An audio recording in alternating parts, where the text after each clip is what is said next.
So you've got yourself the Breville Barista Express. Solid choice. It sold over 1 million units, making it one of the best-selling home espresso machines globally. But if your espresso still tastes watery, bitter, or just plain meh, you're not the only one. Today I'm going to be breaking down 5 essential things I've learned to get consistently better espresso from this machine. Plus, stick around to hear how you can earn rewards with our Brew Points loyalty club. Think of this as frequent flyer miles, but for your caffeine habit. It's free to join, so I'll throw a link in the description down below. Let's now jump into the video. Here's something I found out that comes as no surprise. Out of the box, this machine is set to a grind size that's too coarse for espresso, which is why I struggled with weak, fast-running shots initially. You see, that grind dial on the side is just the beginning. Underneath the hopper, once the beans are removed, you can access the burrs. And then in there is a second hidden grind adjustment. Now, this is set at 5 by default, which is way too coarse for espresso. Removing the metal ring and then twisting that hidden dial down to around 2 or 3, then replacing everything back made night and day difference to the range of my espresso grinding, where I was around 12 or 15 initially, and then I went all the way down to 3 or 4. So the grind got finer, the espresso flow improved, and the shots tasted way better. When shots were thin or watery, this little adjustment is usually the culprit. Now, next up, as a surprisingly underrated feature, you can control the brew temp on the Barista Express. So to change the brew water temperature, have the machine off, then hold the program button whilst turning the machine on. This enters the water temperature programming, where each of the buttons is a different temperature setting. And controlling brew water temperature, it's not just a simple hot water push. Each button corresponds to a specific temperature setting. You have 89, 91, 93, 95, and 97 degrees Celsius water temperatures. Now, lower temps are better for darker supermarket blends, helping reduce bitterness in the espresso, whereas the higher temperatures bring out clarity and fruitiness in lighter specialty roasts. And matching brew temp to the bean profile gave me a better balance in the cup, especially when I like to switch between blends and single origins quite a lot. Now, the default setting is 93 degrees Celsius, and that's the sweet spot. But you never know, you might find a better cup at either end of the spectrum. And another way to get the best from your beans is through Preinfusion. To use Preinfusion on the Breville Barista Express, you will be brewing in manual mode. So once you have the portafilter locked in, press and hold the brew button to trigger a soft Preinfusion. This is a gentle, low-pressure soak before the pump kicks in. So releasing the button will kick the pump onto full pressure.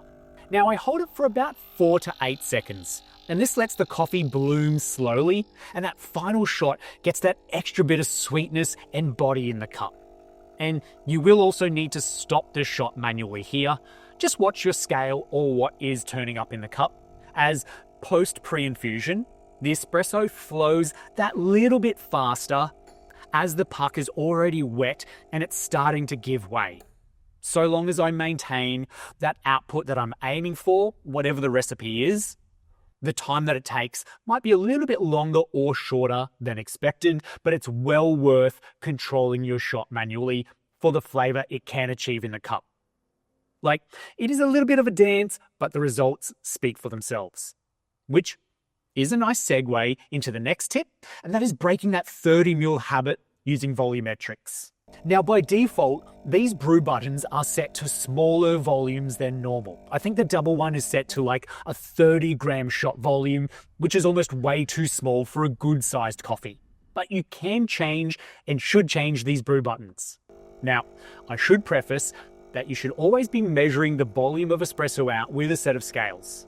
It's a simple rule. It doesn't make life easier, but it certainly makes the coffee taste better. And to avoid the machine stopping your shot too early when using these brew buttons, what you need to do is reprogram them to be longer shots than normal. For this, what I do is I load the basket up, lock in the portafilter, press the program button, then press the button I want to reprogram. And here I'm going to let that shot run past where I would normally stop the shot at 40 grams. I'm going to take it to maybe 50 or even 60 grams in the shot. And then by changing the volumetric shot size to 60 grams for me, this really did open up a much better brewing window. Since shots are weighed anyway, having a much bigger volume lets that shot run long enough to hit the ideal weight every time. And I think this is a small change that makes a surprisingly big impact on consistency.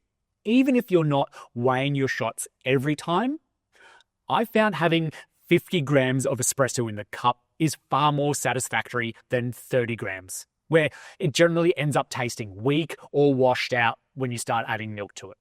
So changing these volumetric buttons to be bigger volumes, not hugely large volumes that will just fill up your cup with watery espresso, but just about twice as much as normal, makes a huge difference.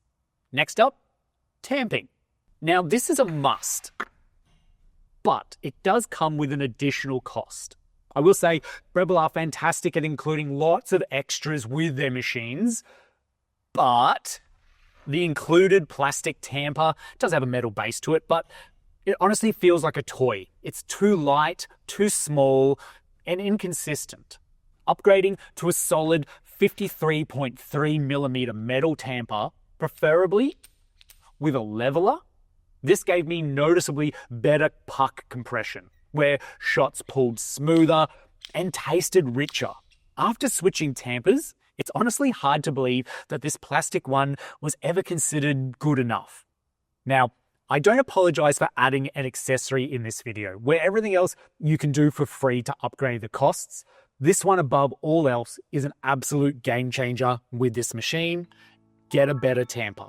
Mastering this machine with these 5 tweaks didn't just improve my espresso, it made the whole routine more enjoyable without making it too labor intensive on the way. From dialing in that hidden grind setting to writing the manual Preinfusion to the exact second, I actually started feeling more connected to the coffee making process. And it made my coffee taste better, which is a win-win. So go on and make your Breville Barista Express work for you and not the other way around. Thank you so much for watching to the end of this video. I hope you found it helpful. If you have any further questions, be sure to add them in the comments section down below. If you've enjoyed the video, hit like and subscribe to stay tuned for more content just like this, and we'll see you in the next video.